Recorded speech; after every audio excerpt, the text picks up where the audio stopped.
Today we have a shadow box fence replacement. This fence was about 25 to 30 years old, and when we got to it, it was held up by stakes and bungee cords. Definitely time to replace this fence. If you're new here, hit that follow button, like, share with your friends, and if you stick around, you'll get to see some satisfying before and after pictures.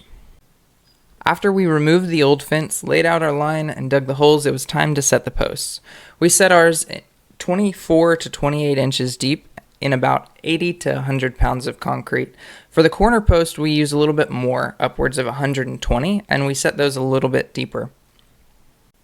In the near future, we're going to change how we install the posts. Instead of setting them in concrete, we'll be driving steel posts 36 inches into the ground. This will substantially increase the lifespan of the fence, as you have steel posts that aren't going to rot and have a lifetime warranty. An important step when setting posts in concrete is to backfill about 3 inches of each hole with dirt. This not only removes excess dirt, but it prevents what's called frost heave, preventing the post from walking itself out of the ground when the ground freezes. The next step is to frame the fence. We use 2x4s and do 3 rails. Due to the recent rains that we've had, there was a lot of moisture trapped underground. Because of this, we opted to dry set the posts. This allowed us to go ahead and frame the same day without waiting for the concrete to cure.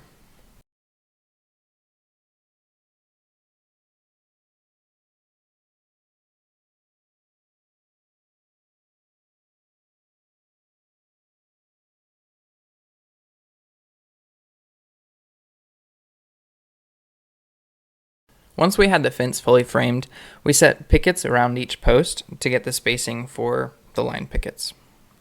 Since each section has a different length, we marked the top frame to know where to put the pickets for even spacing and used a jig to get the height right. On the opposite side, we used another jig to get the heights even and installed the pickets evenly between the spaces. Once all the picketing is done, the last step is to build the gates. This is the only moving part of the fence, and so it's crucial to build a sturdy gate.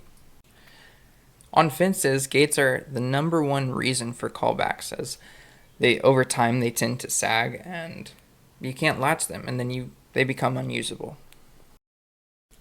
In our 10 years of experience, we've found that the best way to build a gate is to use a Z-brace and to build it as light as possible. Another key to building these gates and making sure that they last as long as possible is to choose quality lumber that's not warped and is free of large and medium knots.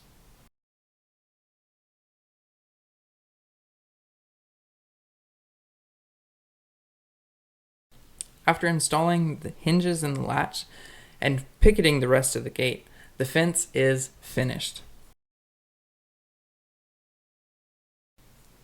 When it was all said and done, this fence took us about 10 hours to complete.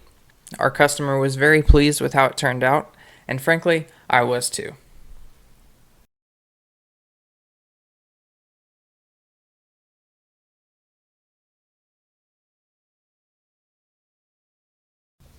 Thank y'all so much for sticking around to the end. I hope y'all enjoyed it, and as promised, here's those satisfying before and after pictures.